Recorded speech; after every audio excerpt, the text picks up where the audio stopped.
Good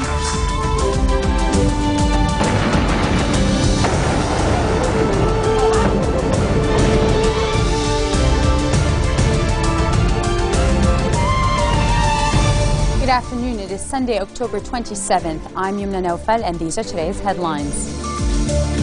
2 people are killed by sniper activity in the neighborhood of Jabal al-Muhsin in the northern city of Tripoli. Syria hands over a detailed plan to destroy its chemical stockpile on time, according to international watchdog OPCW. And 9 car bombs explode in areas of Baghdad in Iraq, killing at least 30 people and pushing the October death toll past 620. 2 people were killed by sniper activity in the neighborhood of Jabal al-Muhsin in the northern city of Tripoli this morning. It identified the victims as Musa Ahmed al-Masri and Muhaydin Abdel Latif. According to the national news agency, the week-long clashes had subsided overnight, but intermittent gunshots could be heard in different areas in the city. The NNA said that sniper activity was active on Syria Street, Al-Bisar, Su al-Amah, Al-Baraniya neighborhood, Al-Bakar area, and Jabal al-Muhsin. The army deployed in other areas in Tripoli as well. And the latest death tolls brings the toll of the week-long clashes to 12, with over 80 people wounded.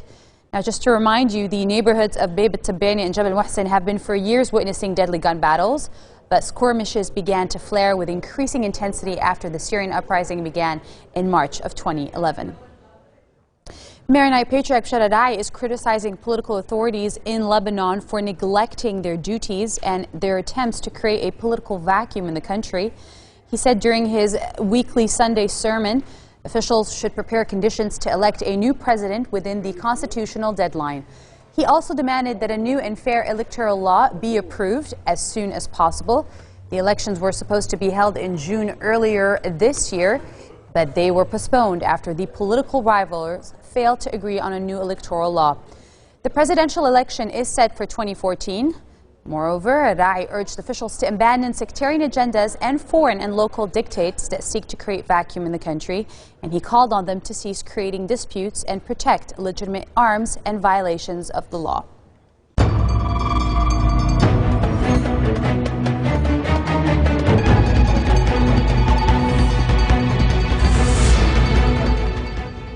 Activists say a rocket has smashed into the home of a family in the embattled Syrian Christian town of Saadad, killing 5 people. Rami Abdurrahman from the Britain-based Syrian Observatory for Human Rights said Sunday it was not clear whether the projectile was fired by Syrian soldiers or al-Qaeda-linked rebels. The 2 groups have been clashing in the town north of Damascus for the past week. Abdurrahman said the rocket strike occurred overnight on Friday. The observatory claims it obtains its information from a network of activists on the ground. He also said at least 3 women were among the dead, and other residents are trapped in their homes or have fled to the nearby central city of Homs. Syria handed over a detailed plan to destroy its chemical stockpile on time, according to international watchdog OPCW. On the 24th of October 2013, the Syrian Arab Republic submitted to the OPCW its formal initial declaration covering its chemical weapons program, according to the watchdog. And it added that Damascus had until Sunday to do so. Damascus was required to submit the destruction plan under a U.S.-Russian deal agreed last month that headed off military strikes on Syria. The accord also gives Syria up to mid-2014 to destroy its chemical arsenal. Syria's latest disclosure provides the basis on which plans are devised for a systematic, total, and verified destruction of declared chemical weapons and production facilities, according to the Organization for the Prohibition of Chemical Weapons, which won this year's Nobel Peace Prize.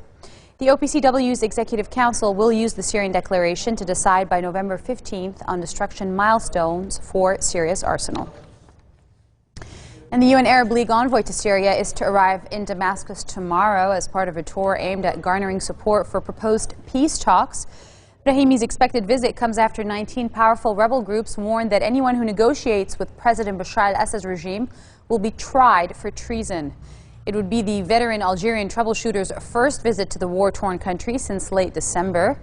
At that time, Brahimi called for a real change in Syria and for all powers to be handed over to a transitional government.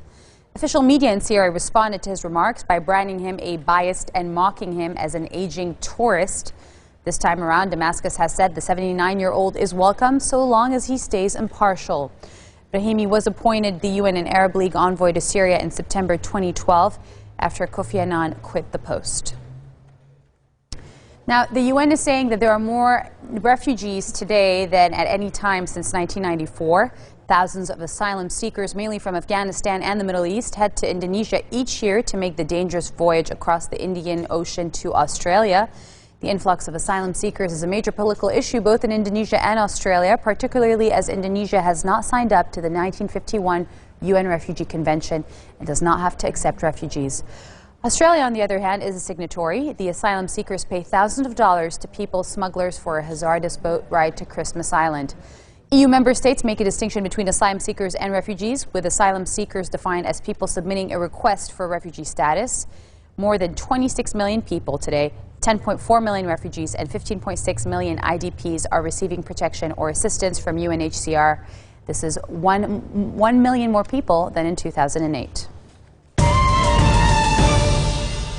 9 car bombs exploded in a Shia majority area of Baghdad, killing at least 30 people and pushing the October death toll from Iraq violence past 620. The wave of blasts, which hit 8 different areas in and around the Iraqi capital, also wounded more than 90, according to security and medical officials. One of the worst-hit neighborhoods was Shab in North Baghdad, where 2 car bombs exploded in a commercial area, killing 5 people and wounding at least 17. Blasts also struck the areas of Baya, Baladiyat, Mishtal, Huriya, and Dura, and Sabilbur and Naharawan near the capital. The Mishtal blast hit a bus station, while bombs in Baya, Dura, and Sabilbur targeted commercial areas. Coming up next, surfers sport their most spooky and spectacular costumes while riding waves in Santa Monica. Halloween. Stay with us.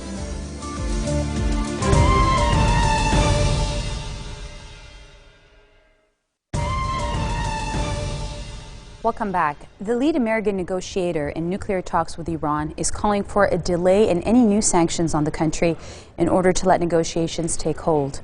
We think that it is possible, he said, that there is a time for a pause to see if these negotiations can gain traction. Undersecretary of State Wendy Sherman said in a televised interview with Voice of America, the U.S. Foreign Media Service. The White House has hosted a meeting of Senate aides on Thursday to argue against the measure. The public nature of Sherman's statement was seen as a significant gesture to Tehran, but the president has a great deal of leeway in enforcing sanctions or not. Sherman called Congress a partner in sanctions, echoing language the White House used a day earlier. Current sanctions against Iran, in place since 2011, have cut the country's oil exports by more than 1 million barrels a day, crippling the economy and creating food and medicine shortages. Georgians voted in a presidential election Sunday for a successor to charismatic reformer Mikhail Saakashvili, with a loyal ally of his billionaire foe, Prime Minister Bidzina Ivashvili, favored to claim victory in the ex-Soviet state. The poll marks the final act of U.S. ally Saakashvili's legally permitted second term in charge and his fraught year of political cohabitation with rival Inashvili, who has also pledged to step down shortly after the vote. The election in the Western Back Caucasus Republic also heralds constitutional changes that will see a raft of key powers shift from the president to the prime minister. Opinion polls ahead of the vote put Georgi Markaveli, a largely unknown former education minister from Georgian Dream Coalition, well ahead of former Parliament Speaker David Bakardazi of Shkavali's United National Movement. China is warning Japan that it should not underestimate its resolve to take whatever measures necessary to protect itself. The comment comes shortly after Japanese Prime Minister Shinzo Abe, in an interview published on Saturday, said Japan is ready to be more assertive towards China. Abe, interviewed by the Wall Street Journal, said Japan should take the lead in guarding against what he said might be an attempt by China to use force to attain its diplomatic goals. He said he had realized at recent meetings with Southeast Asian leaders that the region sought leadership from Tokyo in terms of security amid China's more forthright diplomacy. China took issue with the Japanese media report saying Abe had approved a policy for Japan to shoot down foreign drones that ignored warnings to leave its airspace. The Chinese Defense Ministry expressed its determination to protect its territory and said every consequence will be borne by the opposing side. U.S. President Barack Obama is personally being informed of a mobile phone tapping against German Chancellor Angela Merkel, which may have begun as early as 2002, according to German media. And they're reporting this as a damaging espionage scandal is widening. Bild am Sonntag newspaper quoted U.S. intelligence sources as saying that National Security Agency Chief Keith Alexander had briefed Obama on the operation against Merkel back in 2010. Newsweekly Der Spiegel reported that leaked NSA documents showed that Merkel's phone had appeared on a list of spying targets since 2002 and was still under surveillance shortly before Obama visited Berlin in June. As a sense of betrayal spread in many world capitals allegedly targeted by the NSA, the spying row prompted European leaders late last week to demand a new deal with Washington on intelligence gathering that would maintain an essential alliance while keeping the fight against terrorism on track. Germany will send its own spy chiefs to Washington soon to demand some answers. In the United States, a man is in custody after allegedly stabbing to death 4 children and 1 woman in New York City. The killings took place in the Sunset Park section of Brooklyn, and police so far have not revealed a motive for the crime. According to police, 3 victims died at the scene: a 1-year-old boy, a 7-year-old girl, and a 9-year-old girl. A 5-year-old boy died after being taken to the hospital, as well as a 37-year-old woman. Police described the ethnicity of all the victims as Asian. So far, police have not released the name of the alleged killer or indicated whether he was related to the victims. The name of the victims are being withheld pending family notification. So, a little less than a week until Halloween on October 31st, and surfers sported their most spooky and spectacular costumes while riding waves to compete in the annual Haunted Heats Halloween surf competition in Santa Monica, California. Surf shop ZJ Boarding House has thrown the event for the past 5 years, and co-owner Todd Roberts said it was a fun way to get into the spirit of Halloween and surfing at the same time. Halloween is a great time to do it, he said. We were a bunch of surfers that wanted to get silly and wear our costumes in the water. Competitors got creative and came dressed as chickens, bananas, wrestlers, the painter Bob Ross, the Joker from the Batman franchise, Edward Scissorhands, and a lot more. In addition to being judged for best costume, contestants wore their creations and acted out their characters while surfing. And what is Halloween without a little bit of Michael Jackson? Well, MJ fans gathered in cities around the world to take part in a simultaneous international dance to his hit Thriller. The Thrill the World website says the event was created in 2006 and helps raise money for local charities where the dances are held.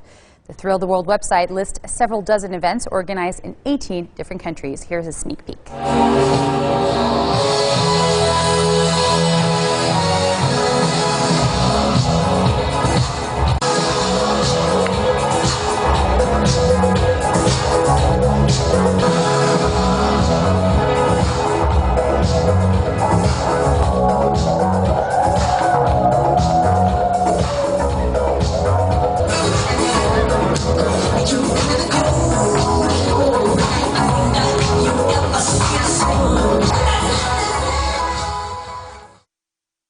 Makes you want to dance on this Sunday. And on that note, let me remind you of our headlines. 2 people are killed by sniper activity in the neighborhood of Jabal Muhsin in the northern city of Tripoli. Syria hands over a detailed plan to destroy its chemical stockpile on time, according to international watchdog OPCW. And 9 car bombs explode in areas of Baghdad in Iraq, killing at least 30 people and pushing the October death toll past 620. Those are your Sunday headlines live on Future Television in Beirut. I'm Yumna Naufal, wishing you a good week ahead.